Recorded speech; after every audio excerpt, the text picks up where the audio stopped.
Estou chamando os poderes superiores de outra realidade para me mostrarem o seu futuro. Agora olhe para esta bola mágica e você o verá. Buh! Diz uma senhora vestindo uma fantasia estranha. Sinto muito, mas como funciona a sua precognição? Existe alguma abordagem científica?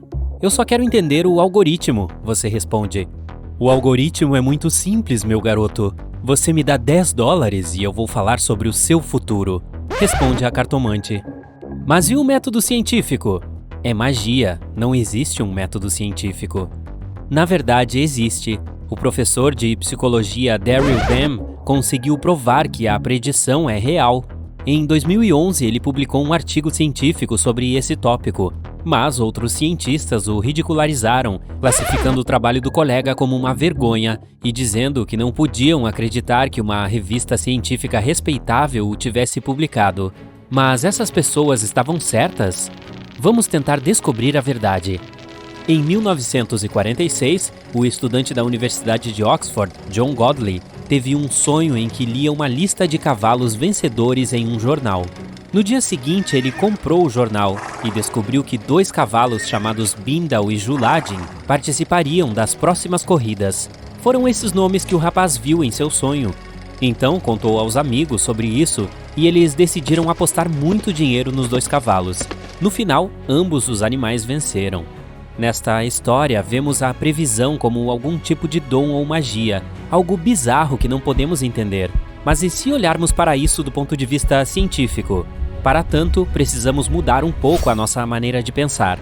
Precognição é a capacidade de ver eventos futuros antes que eles aconteçam. Mas e se não considerarmos o tempo linearmente? Como seres com 5 sentidos, percebemos o tempo como um fluxo avançado, mas na verdade ele pode dobrar e mudar. Em sua teoria da relatividade, Einstein provou que o tempo diminui em condições de velocidade extrema ou gravidade colossal.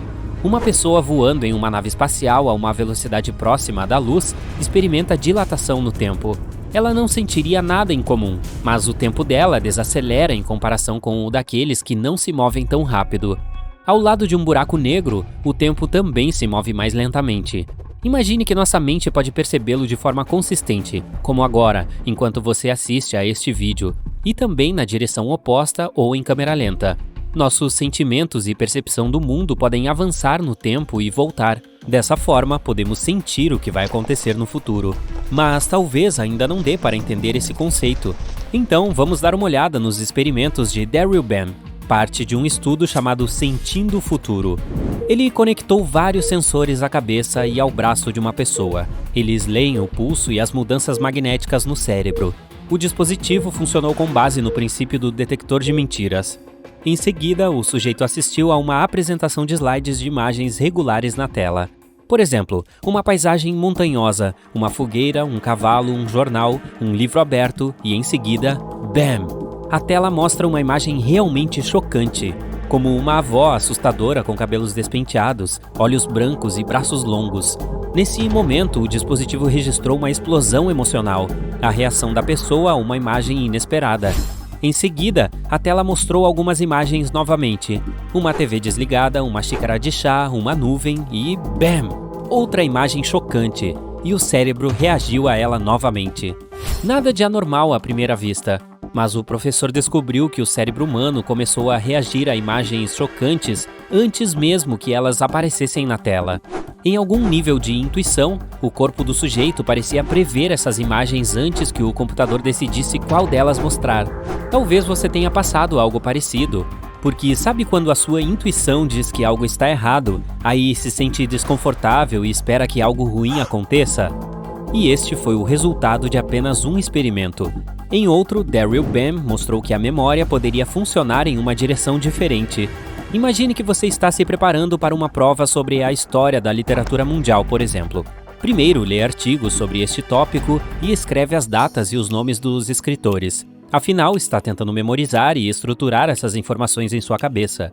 Aí, treina sua memória para que mais tarde, no dia da prova, possa mostrar o resultado dessa preparação. Quando você escreve no papel, o seu cérebro se lembra dos eventos do passado, quando você estava se preparando para a prova.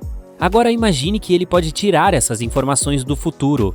Primeiro você vai à prova, e no dia seguinte começa a se preparar para ela. Isso é incompreensível, mas o professor provou que a capacidade do cérebro de tirar conhecimento do futuro pode ser possível. Ele mostrou a um grupo de várias pessoas uma grande lista de palavras completamente diferentes. Elas olharam para a lista por alguns segundos. Em seguida, o professor pediu que escrevessem em suas folhas de papel de quantas palavras se lembravam. Quando terminaram de escrever, elas entregaram as suas anotações ao professor.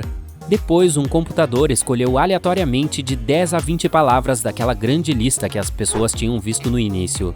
Então, todas começaram a fazer exercícios com essas 10, 20 palavras escolhidas, como escrever textos ou fazer tarefas lógicas. Então, os participantes se lembraram de todas depois de fazerem os exercícios. Em seguida, o professor olhou para as folhas que lhe deram no início e viu que a maioria havia escrito as próprias palavras com as quais havia trabalhado durante os exercícios. Ou seja, o cérebro dos participantes parecia saber de antemão quais palavras usariam mais tarde. Sim, pode ter sido uma coincidência. Ainda assim, o professor calculou que as chances disso acontecer eram de cerca de 74 bilhões para 1. Na verdade, isso provou que a memória poderia funcionar na direção oposta. Memorizar no futuro melhoraria o resultado no presente. Mas isso não significa que, se você aprender a jogar xadrez no futuro, poderá vencer uma partida agora. Ou que poderá dirigir um carro antes de obter sua carteira de motorista. Essas ações são muito grandes. Além desses 2 experimentos, o professor conduziu vários outros e publicou os resultados em uma revista científica oficial. O mundo científico começou a debater a questão. Muitos médicos e psicólogos não levaram o trabalho a sério. Mas ainda assim, cerca de 270 cientistas de 17 países decidiram repetir os experimentos do professor Bem. Então, realizaram o teste de memorização reversa 3 vezes. E todas as tentativas mostraram que o cérebro humano não poderia ser pré-cognitivo.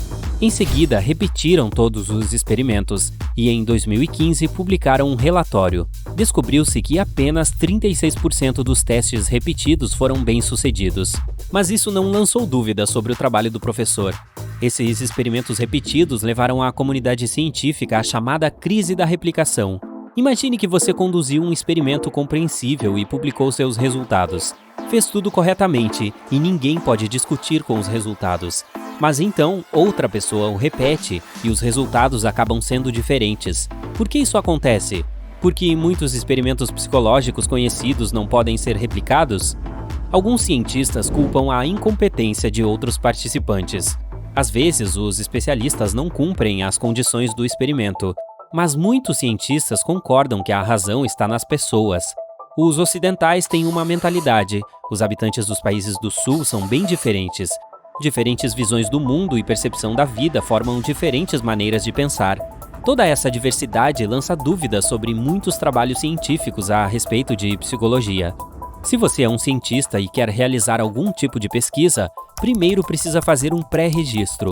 Antes de iniciar o experimento, deve descrever o que vai fazer, fornecer hipóteses e anotar como vai analisar os dados que receberá.